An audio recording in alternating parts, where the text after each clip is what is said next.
Hey everybody, this is Josh McKinney, and I just want to welcome you to another exciting episode of the I Suck at Jiu-Jitsu Show. I said another exciting episode because I couldn't think of what episode 59 of the I Suck at Jiu-Jitsu Show. You know, we could usually like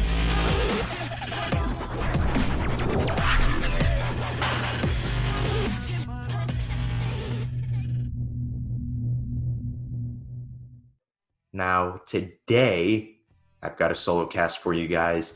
This is something I've been thinking about for a while. I know I sent it to my email list not too long ago, just kind of discussing this thought process. If you guys aren't signed up for my email list, you can go to simplifyingjujitsu.com, get a free copy of the Simplifying Jiu-Jitsu ebook, and it will add you right to my email list. You guys can get on there and hopefully learn some different things about Jiu-Jitsu and get some different nuggets about Jiu-Jitsu. I send maybe 3 emails a week, and usually they're just on training and getting better and progressing.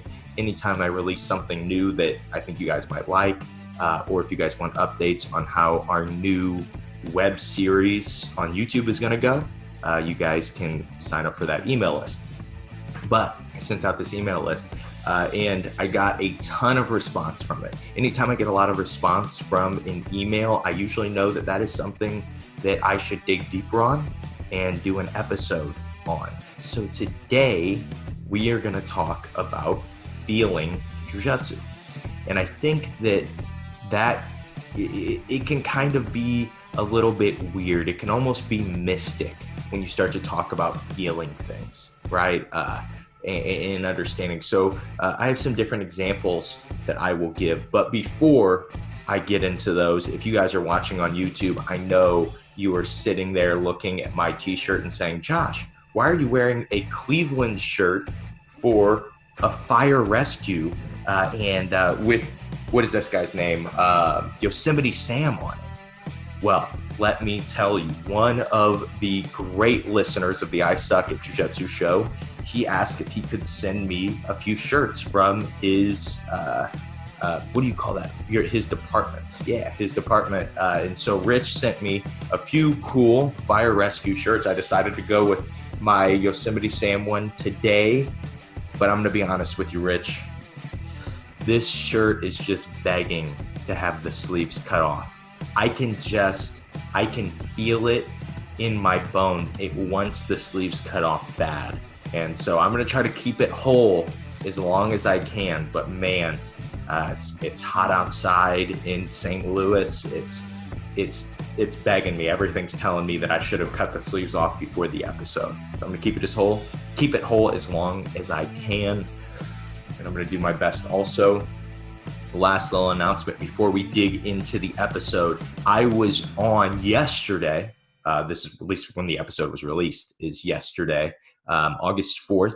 I was on the Masters of Fitness Business podcast. It's a really cool podcast where they stand on the shoulders of giants, and we really, it's more of a business focused podcast, but I was on one of my friends, Jim Adams, who actually helped me with the setup of this show and helped me out a lot in the beginning of the show.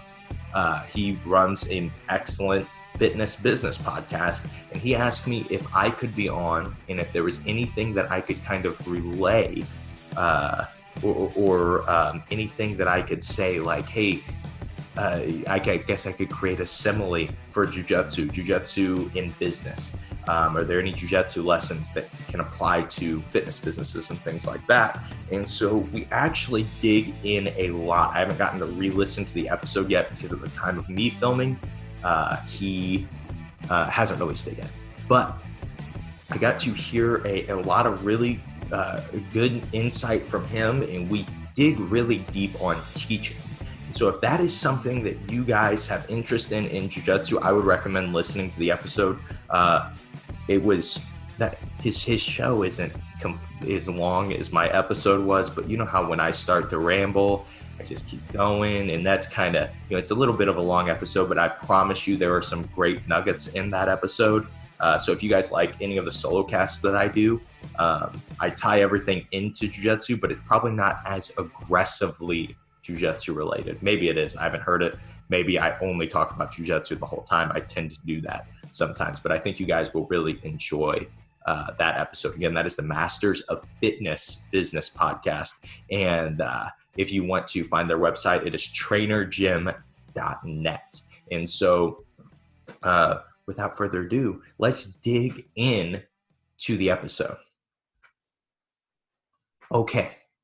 So I was thinking, how could I relay this? How could I explain, get my point across? So I decided to start with this. So I love to cook.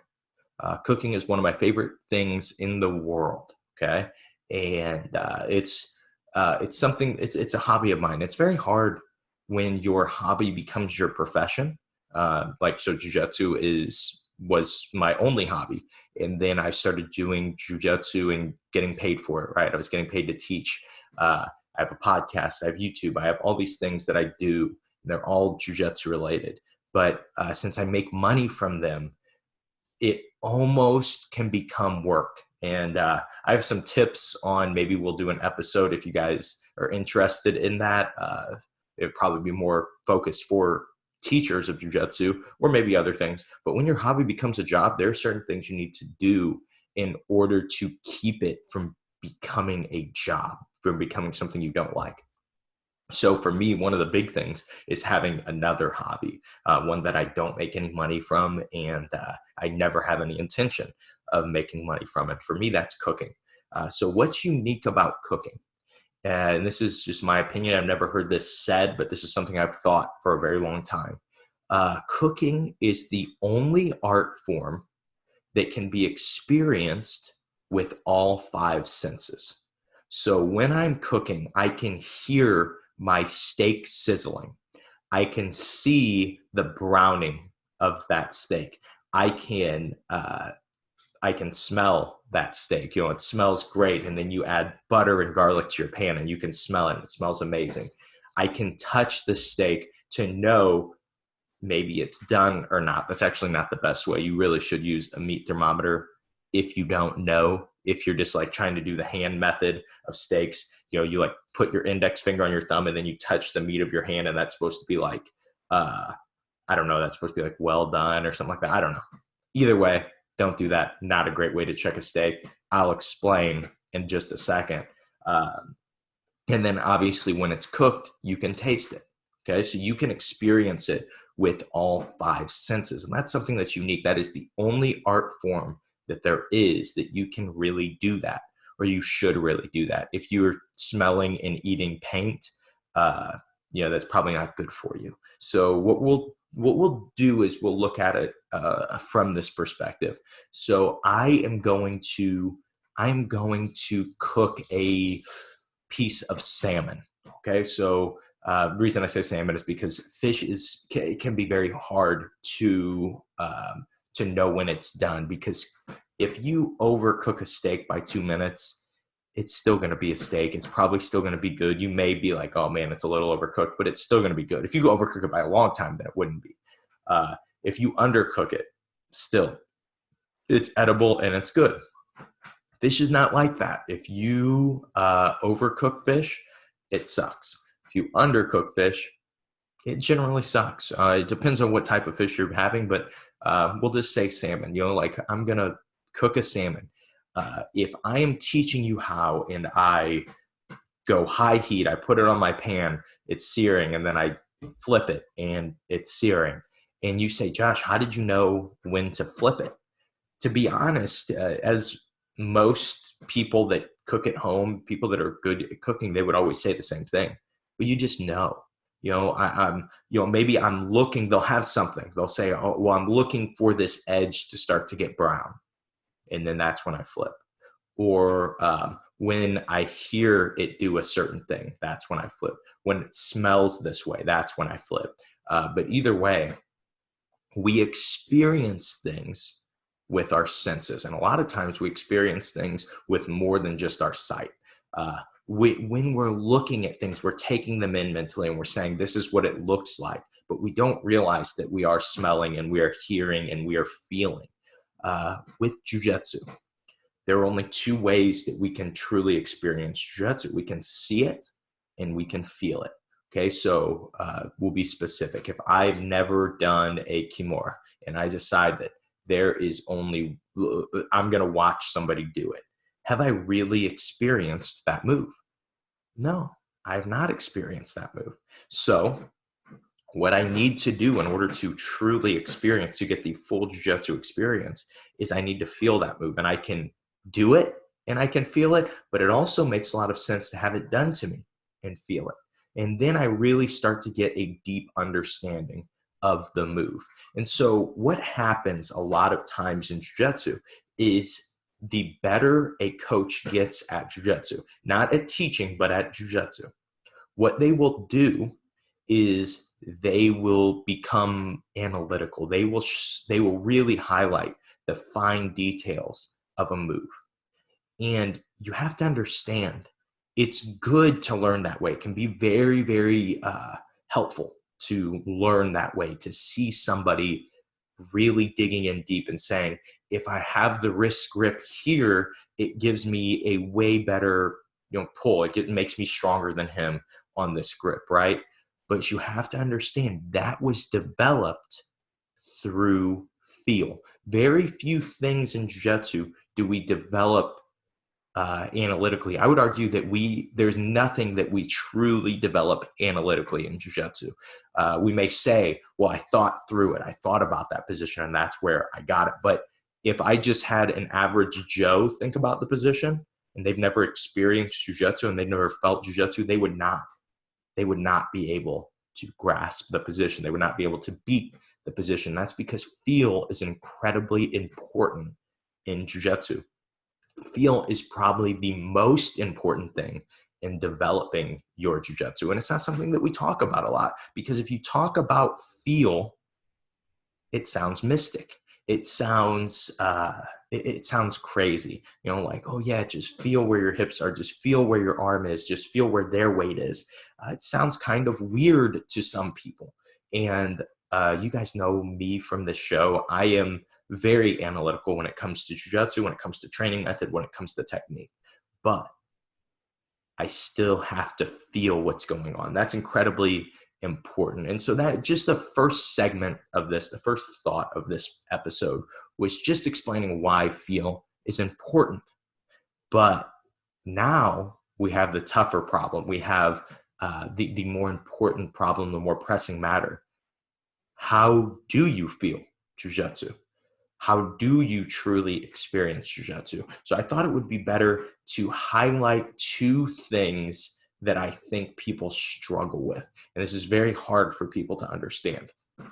But you cannot feel if you are disconnected. That's number one. If there is no connection, you cannot feel, right? If you are standing 10 feet away from me, I cannot feel your movement. Okay, I cannot feel which way your weight shifted. I cannot feel where your pressure is on me. And then second, when we muscle, you cannot feel when you are doing 100% of your strength.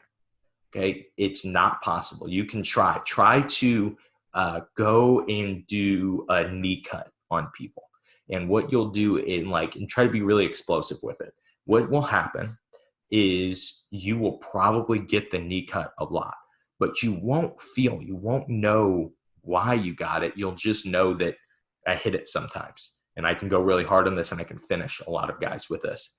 Eventually you're going to find somebody that has a deep understanding of defending the knee cut, and you're not going to recognize how they defended it because you didn't recognize where you were in the beginning. You weren't feeling when you were having success. And so when you start to have failure, you're not going to be able to feel why that is happening, that something is different. The example is I'm driving my knee in to somebody's chest. If you guys have the knee cut roadmap at bjjfanatics.com, you would hear me talk all about the alpha knee cut system.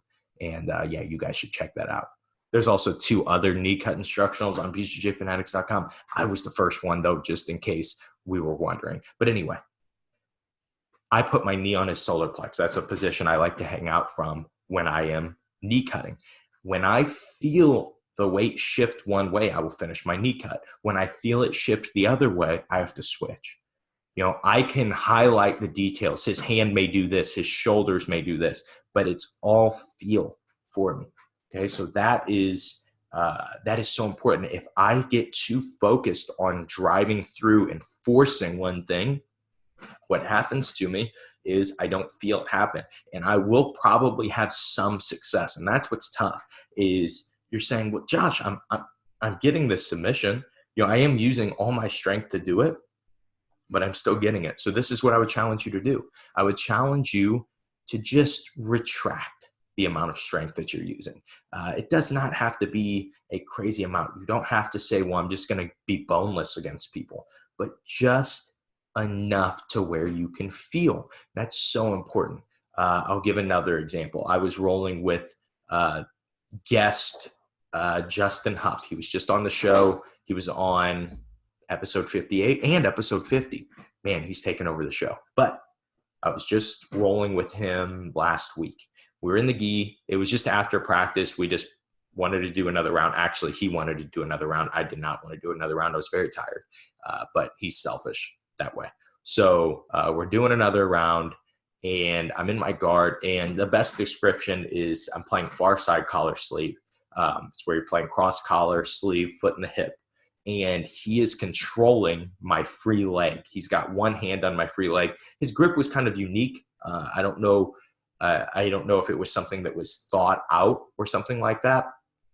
But what kept happening is he had a grip on my knee. I'm trying to verbalize this as much. You guys may be totally lost on the position. I'm sorry if you are. But he had a grip on my knee, and he would extend it away from his body. So his arm was straight. And what I was trying to do is let go with my collar hand, grab the back of his elbow, and strip his grip. Every time that he was feeling me let go of the collar, he would put a bend in his elbow. He would pull the pant leg back to me, which wouldn't be a big deal if I had the collar, right? That would be a position where I could try to set up a triangle. So then when I would switch back to the collar, then his arm would immediately straighten. It happened like 3 times in a row. And I just kept noticing this happen. And I asked him about it after. I was like, yeah, in that position, you kept bending your elbow and extending your elbow. And he said, oh, I wasn't even noticing. I was trying to pass to that side, but I didn't even notice the fact. And that was because he was feeling what position was happening. He was understanding, what his goal was, but he was feeling that little micro battle that was happening without even thinking about it. And that is how we should treat jiu-jitsu. Now, this is what I say for last, but it's the most important thing. We talk about you can't feel while using 100% strength, right? With all your strength. Usually, I always call it going 70%. This is before we get into what I would consider the most important part. Just heard, who was it? Hugh Jackman on the Tim Ferriss show. One of my students, Rob, he gave me the recommendation to listen to it. It was absolutely excellent. And Hugh Jackman was talking about the 85% rule. And he was talking about the 85% rule when it comes to athletes. What the 85% rule came from was Carl Lewis. It came when they started filming, if you guys don't know who he was a track star. And it came when he was running. They noticed on camera, why does Carl Lewis always seem like he's like smiling when he's running? And then 2, how come Carl Lewis starts the first quarter of the race almost in last place and then wins by a significant amount? Because when you start that first quarter, generally people would lose. And they started to discover what they would consider the 85% rule. The 85% rule is if you tell a runner to run at 85% of his top speed, generally speaking, he will run faster than his normal time. And the reason is when you are relaxed, your body is allowed to make these little micro movements, these little micro adjustments, and without you even thinking about it, your body just functions better at that 85%. I would argue in jiu-jitsu, I would consider it the 70% rule. People always say, wow, it feels like you're not even trying. And the truth is, I'm always trying, but I'm always trying at the same pace. It's a pace that I can keep up forever, and it's about 70%. So when I'm rolling, I understand my positions very well. I get to my positions very well. Maybe once a session, meaning like, when we do 10, 20 rounds, something like that, I will have to use 100% strength in a position. Probably wouldn't have to if I adjusted, if I knew the position better, I probably could keep my 70%. But sometimes you get into scrambles, and which we will talk about in just a second. And I know this episode has a lot of depth.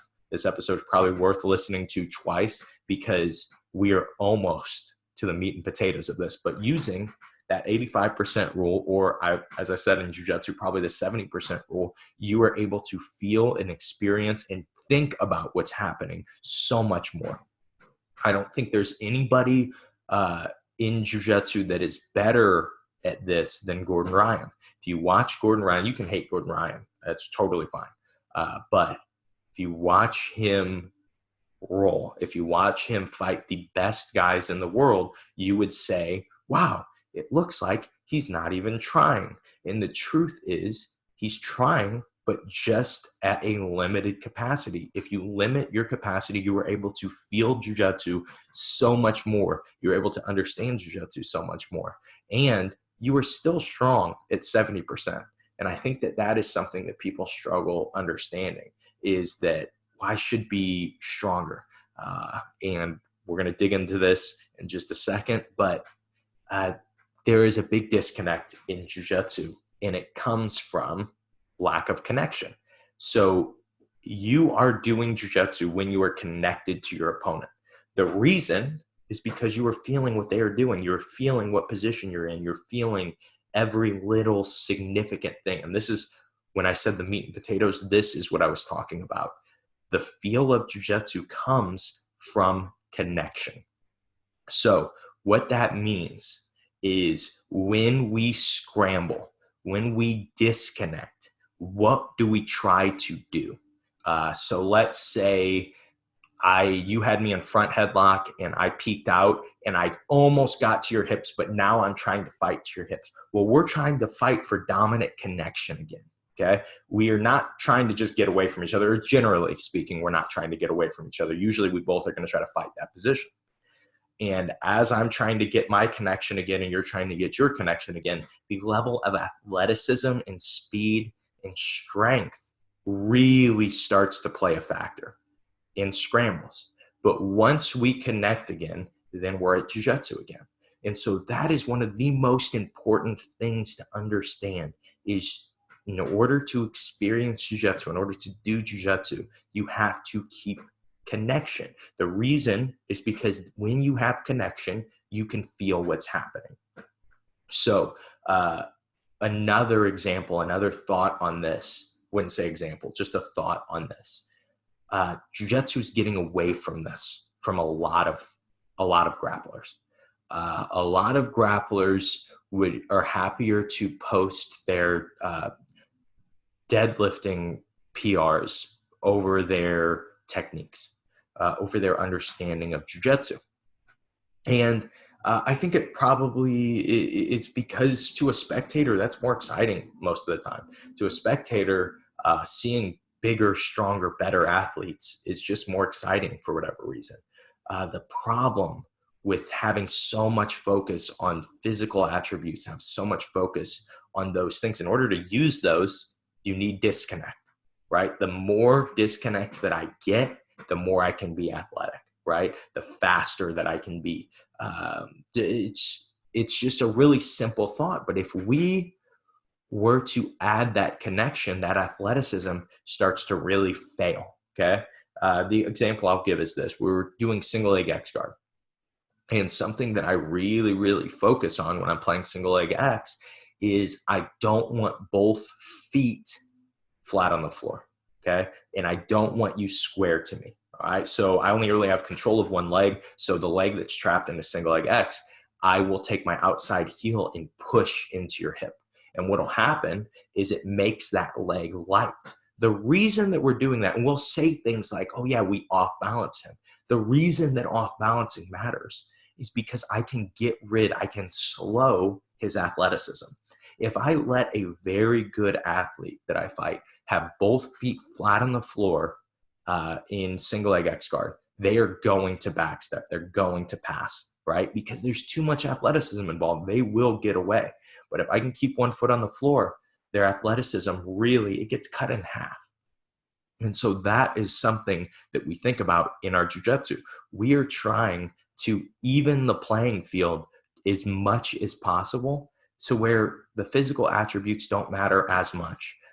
There's always going to be physical attributes that matter. If a guy outweighs you by 100 pounds or a girl outweighs you by 100 pounds, they're probably going to be significantly stronger than you.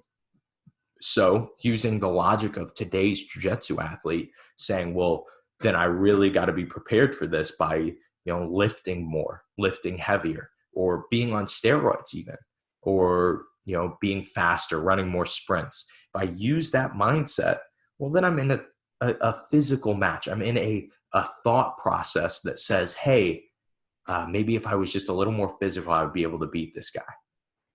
Man, that may work in your weight class. That may work when things are close. But there are people that I have grappled with and I am somebody who is probably considered very strong just naturally for their weight class. At every weight class I've been, that's something when I try to use strength, that is something that I feel like I can win on most of the time. There are people that I've grappled though, that it was not even close strength-wise. That it was, I know that you really can't measure strength in this way, but it literally felt like they were twice as strong as I was. I could deadlift, I could be explosive, I could run sprints as much as I wanted. But the truth was, unless I beat them with jiu-jitsu, there is no way that I will ever beat them. And so that is where your focus should be. And one of the best ways to focus on that is to experience jiu-jitsu. The best way to experience is to feel. The best way to feel is to keep constant connection. And so that is my thought for today. That is, it's been my thought for the last few weeks, is I've noticed I allowed disconnect too much in my own jiu-jitsu. And the reason that I do it is because I'm 26 years old and 190 pounds. Most of the time, athletic positions are probably good for me. They probably allow me to be better than the other person because I'm more athletic. I'm bigger or stronger than a lot of the people that I train with. But that's not true. Actually, a lot of the guys I train with are pretty big, but I'm just giving that example. I allow that disconnect to happen too often because I'm confident in my athleticism. I could lie to myself all that I want, but my athleticism won't be there forever. To be honest, with having trained for so long, having gotten to this point where I'm starting to understand injuries more and understand overtraining more, I don't have a crazy amount of jiu-jitsu tournaments at a high level in me. I feel it. I feel it when it's time to train hard and it's time to get ready for something. And this is at 26. Technically speaking, you could argue that I haven't even hit my prime of jiu-jitsu, but I can just understand that there's going to be a point. There's going to be a sticking point where I can no longer rely on being athletic. And the more I try to use athleticism now, the more I screw myself over in the future. And so one of the best ways to not use athleticism is to keep connection. The more connection we have, the harder it is for people to be athletic and the more that we can feel and experience jiu-jitsu. So my challenge for you guys right now is to try to experiment with the 85% rule in jiu-jitsu. Okay, so the 85% rule is only go at 85% strength. I would challenge you after a while to even lower that. Like I said, I feel like 60 to 70% is what I usually would use strength-wise when I'm training. And I would say making that little distinction, just starting to limit the amount of strength that you use, the better your jiu-jitsu will get. And the reason is because you will be able to feel and experience jiu-jitsu more. So experiment with that. Experiment with the 85% rule in your Brazilian jiu-jitsu. Just thought I would finish with a story on this. And it's kind of like me relaying a story that was told to me. But I did a private, no, I guess I did do a private too, but I don't think it was in the private. No, it was in the seminar. So I did a private the day before, but then I did a seminar with Sean Williams. If you don't know who Sean Williams is, he's one of Renzo Gracie's black belts. So he would have come up with Danaher. And I think it's really important to note that Renzo Gracie must just be an insanely good teacher, because those guys that came up under him and in that tutelage, their understanding of jiu-jitsu is amazing. It's not just Danaher that has a really deep understanding of jiu-jitsu. It's that crew that came up under him, and so you got to look to Renzo and say that it had to have been him. But anyway, with this, we were talking after the seminar, and Sean's a super cool dude, and he was just kind of explaining what he called rolling without strength. And so he said, when Hodger won, I believe it was the year that he submitted everybody in weight and open class at Black Belt Worlds. What he did was, he submits all these guys, and his highest ranking training partner was a purple belt. And I think it was a lighter purple belt, so I think he weighed like 180 or something. But that was his highest ranking training partner, and he went and showed that he was the best grappler on the planet. So it wasn't the room that he was in. He was doing something different. And so Sean Williams asked him about it. He said, well, what are you doing different? And Hodger said, well, I roll without strength. And he said, well, what do you mean? He said, well, I just don't use strength. I only use timing and technique. I don't use speed or strength. He said, and I think he said he uses weight too. So timing, weight, and technique. And he says, so with that, what happens is I am able to adjust to these positions. I'm able to beat these positions from a jiu-jitsu standpoint. And then when I add strength back, if I'm competing or something, then I'm able to dominate. I'm able to win because I have experienced jiu-jitsu without strength. And then when you add strength to that, then it becomes very, very good.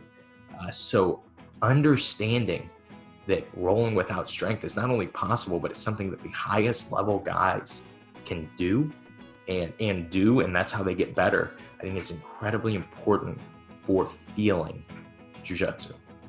And so that is what I have for you guys today. Again, the challenge is experiment with the 85% rule while you're rolling. Try to roll at 85%. Try to grab your grips at 85%. Try to move at 85% speed.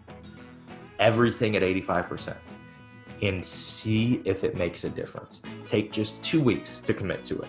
Honestly, within 2 weeks, it will make a difference. You sometimes will get a bit of regression the first couple days. You will run into a few more problems. And the reason is because you suck. But that is part of knowing jiu-jitsu, is understanding where you suck. And the reason is just you don't know the positions well enough yet. But the more you keep that as a constant, that 85%, you will understand the positions, understand the moves so much more, and have so much more depth in your understanding. So that is my challenge for you guys today. That's my thought for you guys today. I hope you guys have a great rest of your day. Hope you have a great rest of your week. And I hope that you guys suck just a little bit less at jiu-jitsu.